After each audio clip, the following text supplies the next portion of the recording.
focado essa ideia mais geral, né, do que pode se constituir esses carboidratos, vamos dar uma olhadinha um pouco mais na sua estrutura, e para isso a gente pode utilizar o bom e famoso JMOL, certo?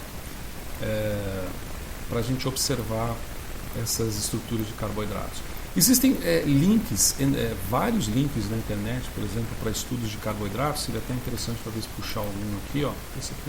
Esse aqui eu tentei entrar, esse aqui era o mais famoso, mas não sei porque está fora do ar. Você tenta entrar aqui e ele não vai para lugar nenhum. Se eu for para algum lugar agora, eu vou ficar meio com raiva, ó. Não vai para lugar nenhum.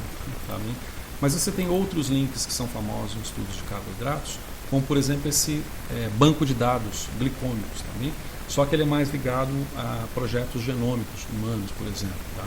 Mas ainda assim você tem vários links aqui que te permite fazer estudos de carboidratos, como por exemplo um que eu puxei aqui para demonstrar para vocês, que é esse XPASE, que é famoso para estudo de proteína, para genômica.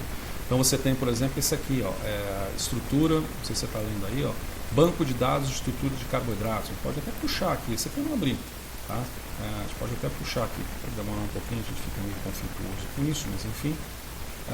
Aí são bancos de dados em que você pode observar estruturas. Esse aqui eu não testei, mas por exemplo, eu coloco, aqui está dizendo estrutura codificada. Provavelmente a estrutura codificada, se eu digitar uma palavra como glucose em inglês, não vai para lugar nenhum, tá vendo? Não falei? Não foi para lugar nenhum. Mas tem outros que permitem você ir, como por exemplo o Glico 3D, ó, estruturas glicônicas relacionadas. E existe glicogenômico, glicônico relacionado. E existe também, por exemplo, o Malview, que é um visualizador de moléculas tridimensionais, nos moldes do JMOL também, que te permite você fazer rotação, etc. e tal, no qual você digita aqui uma sequência, por exemplo, frutose. Um pouco mais fácil de mexer, né, porque é online. E a frutose. Vai, frutose. Falhou de puxar. Falhou. Bom, não sei exatamente por que falhou. Não sei exatamente por que falhou. Vamos tentar aqui. Insulina. Aqui. A insulina tem. Ó, eu clico aqui em insulina e vai aparecer a superinsulina. Vai? Tem que aparecer. Aqui insulina, tá?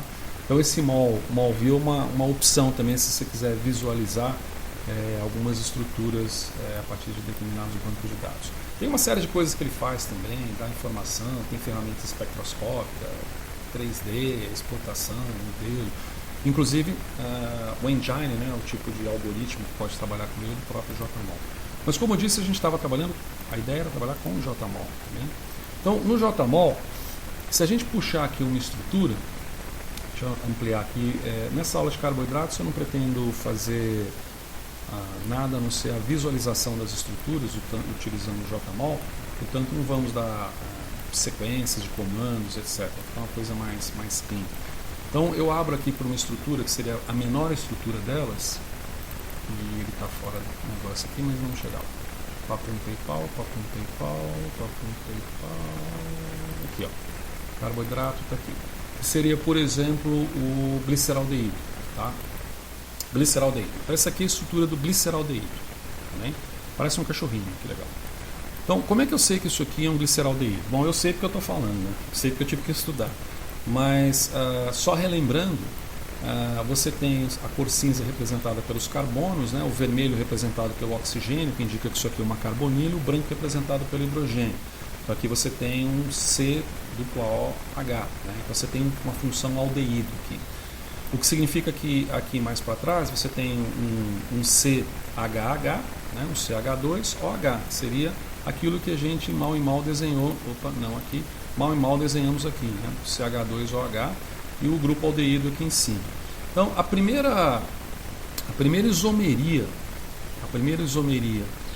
de um carboidrato que é muito comum é a chamada isomeria, a gente pode até jogar aqui para vocês darem uma olhada, de carboidrato, né? Essa é a apresentação, hidrato de carbono, né? Então eles se apresentam como polidroxaldeídos ou polidroxicetonas.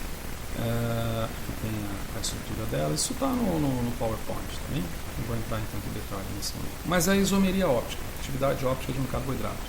Então você pode ter, no exemplo, por exemplo, do gliceraldeído, você pode ter o L-gliceraldeído e o D-gliceraldeído.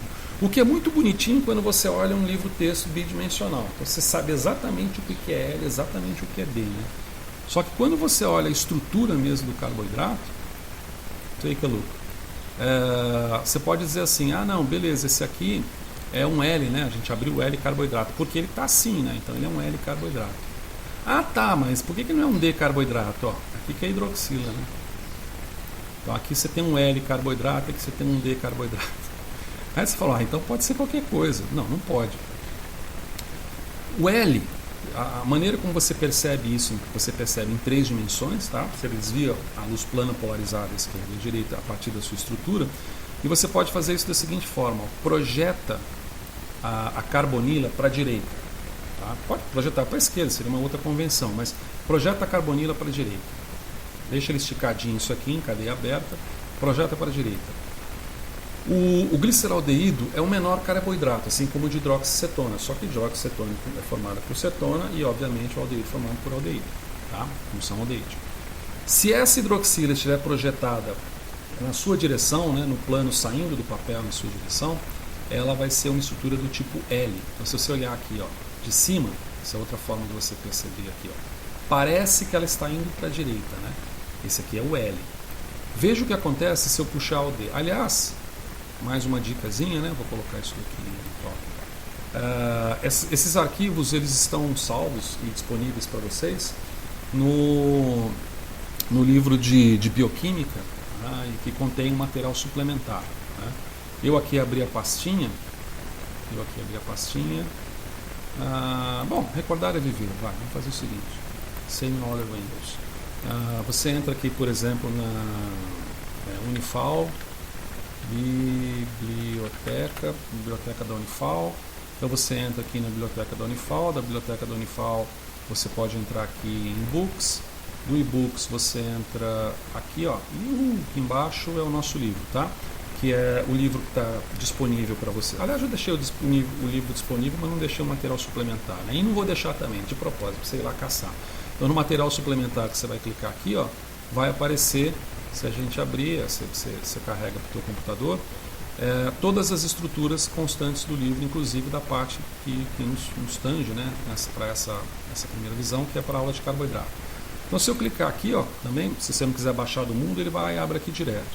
Como ele tem um sistema de seleção, de hiperseleção, né, eu posso chegar aqui, por exemplo, no conteúdo dele, ó, pegar aqui carboidrato, cadê o bichinho? Carboidrato.